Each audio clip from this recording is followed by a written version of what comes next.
श्री गुरु चरण सरोज रज, निज मन मुकुर सुधार।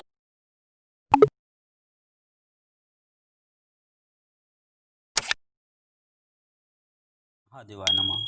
मैं अनुज मिश्र महादेव संस्कृतम यूट्यूब चैनल से आप सभी मित्रों का फिर से इस चैनल में स्वागत अभिनंदन करता हूं।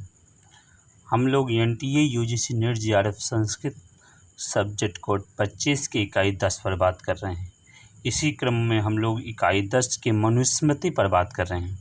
यदि इकाई 10 हम देखें तो हम लोगों को कौटिल्य अर्थशास्त्र और मनुस्मृति, जिसमें प्रथम, द्वितीय और सप्तम अध्याय पर हम लोगों को चर्चा करना है, पढ़ना है। तो हम लोग मनुस्मृति के दूसरे अध्याय पर बात कर रहे हैं। यदि दूसरे अध्याय पर हम देखें तो इसमें धर्म का लक्षण, प्रारंभिक संस्कार और ब्रह्मचारी के कर्तव्य बताया गया है। तो हम लोग मनुस्मृति का सामान्य परिचय इसके पहले वाले वीडियो में पढ़ लिया था। उसके बाद द्वितीय अध्याय में हम लोगों ने धर्म का लक्षण भी पढ़ लिया है। आज हम इसका दूसरा विषय प्रारंभिक संस्कार पर बात करेंगे आपसे। तो जैमिनी सूत्रों में संस्कार शब्द यज्ञ में निर्मल या पवित्र कार्य के अर्थ में प्रयुक्त हुआ है। शबर स्वामी के अनुसार संस्कार वह है जिससे कोई व्यक्ति किसी कार्य के योग्य हो जाता है।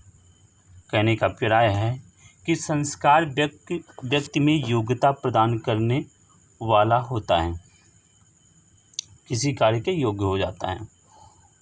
जैमिनी के अनुसार मनु कहते हैं, इस संबंध में मनु कहते हैं, गर्भैर होमैर जात कर्म चौंड मौंज निबंधनैः वैजिकं गर्भिकं चैनो दुजानाम अपमृज्यते। मनु ने अपने दूसरे अध्याय के 27वें कारिका में कहा है मनुस्मृति के, गर्भैर होमैर जात कर्म चौंड मौजी निबंधनैः वैजिकं गार्भिकं चैनो दुजानाम अपमृज्यते। बोले, कह रहे हैं कि दुजानाम अपमृज्यते, दुजातियों में माता पिता से दूर किया जाता है। दुजातियों के माता पिता से दूर किया जाता है। तो क्या क्या दूर किया जाता है? बोले, वैजिकम गार्भिकम चा उनु, अर्थात दुजातियों में माता पिता के वैजिक और गार्भिक दोषों को अपमृज्यते दूर किया जाता है। किससे दूर किया जाता है? बोले, गर्भई होमई, गर्भाधान को होम से, गर्भाधान के संस्कार की होम से, जात कर्म से, चूड़ा कर्म से, मौंजी निबंधनई और मौंजी बंधन से दूर किया जाता है। कहने का प्राय है कि दुजातियों में जो माता पिता के वैजिक और गार्भिक दोष होते हैं उनका दूरीकरण अथवा उनको दूरकरण गर्भाधान की होम से, जात कर्म से, चूड़ा कर्म से, मौंजी बंधन से दूर किया जाता है। एक बार ये कारिका देख लें, ये पूछा भी गया है, गर्भैर होमैर जात कर्म चौड मौजी निबंधनैः वैजिकं गार्भिकं चैनो दुजानाम अपमृज्यते। संस्कारों का उद्देश्य यदि हम देखें तो मनु के अनुसार दुजातियों में माता पिता के वैजिक और गार्भिक दोषों को गर्भाधान के समय गर्भ को पवित्र करने वाले होमों से, जन्म के समय जात कर्म संस्कार से और चूड़ा कर्म संस्कार अर्थात चौल मुंडन संस्कार से तथा मौंजी बंधन अर्थात उपनयन यज्ञोपवीत संस्कार से दूर किया जाता है। सामान्य अवधारणा यह है कि गर्भाधान, पुंसवन, सीमांतोन्नयन, जात कर्म, नामकरण, अन्नप्राशन, चूड़ा कर्म और समावर्तन, इन 8 संस्कारों को पवित्रता की उत्पत्ति होती है। अर्थात पवित्रता के लिए इन्होंने 8 संस्कार गिनाए। पहला था गर्भाधान, फिर पुंसवन, फिर सीमांतोन्नयन, फिर जात कर्म, नामकरण, अन्नप्राशन, चूड़ा कर्म, समावर्तन। ये 8 संस्कार ऐसे हैं जिनसे पवित्रता की उत्पत्ति होती है। निष्कर्षतः संस्कारों का उद्देश्य मानव जीवन को संयत और व्यवस्थित करना होता है। यदि हम संक्षेप में कहें तो ये जो संस्कार हैं उनका उद्देश्य मानव जीवन को संयत बनाना और व्यवस्थित करना होता है। संस्कारों का मुख्य उद्देश्य मानव जीवन को संयत और व्यवस्थित करना होता है।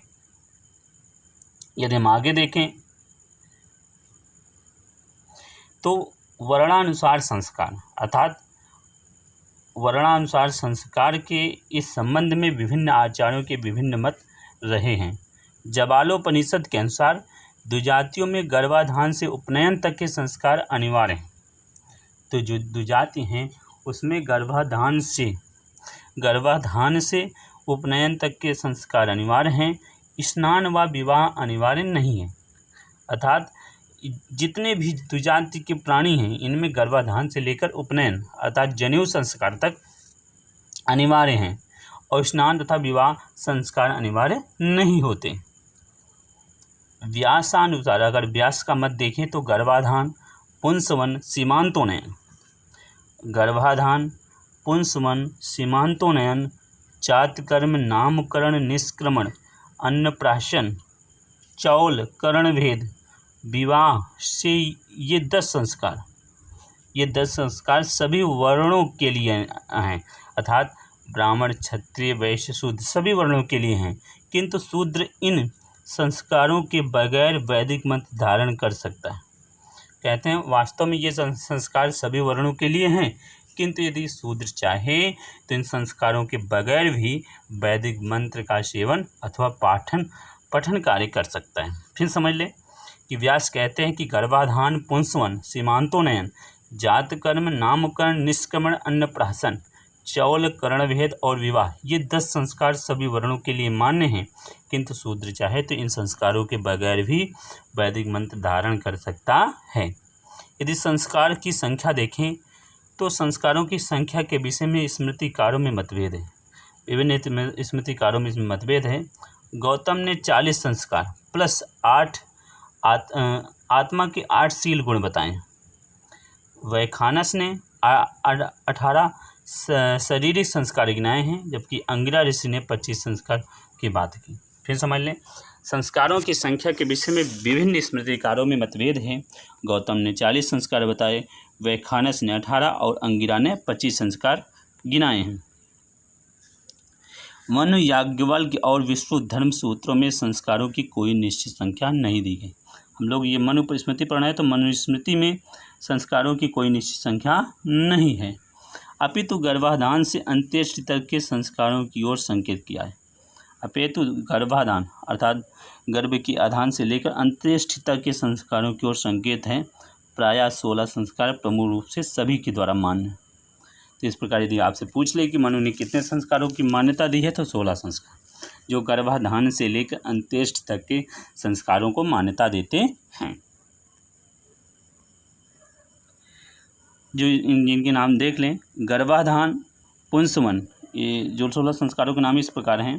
पहला है गर्भाधान, फिर पुंसवन, सीमांतोनयन, जातकर्म, नामकरण, निष्क्रमण, अन्नप्राशन, चूड़ाकर्म, कर्णभेद, विद्यारंभ, उपनयन, वेदारंभ, केशांत, समावर्तन या स्नान, विवाह, अंत्येष्टि। ये नाम फिर से देख लें। गर्भाधान पहला संस्कार और सबसे आखिरी संस्कार अंत्येष्टि होता है। गर्भाधान के बाद पुंसवन, फिर सीमांतोनयन, फिर जातकर्म, नामकरण, निष्क्रमण, अन्नप्राशन, अन्नप्राशन,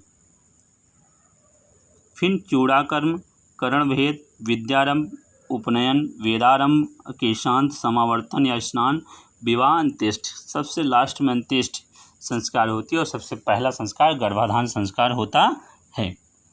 अब इस वीडियो में इतना ही। नेक्स्ट हम 16 संस्कारों पर डिटेल में विस्तृत अध्ययन करेंगे। शीघ्र नए विषय के साथ मिलते हैं, तब तक के लिए महादेवाय नमः।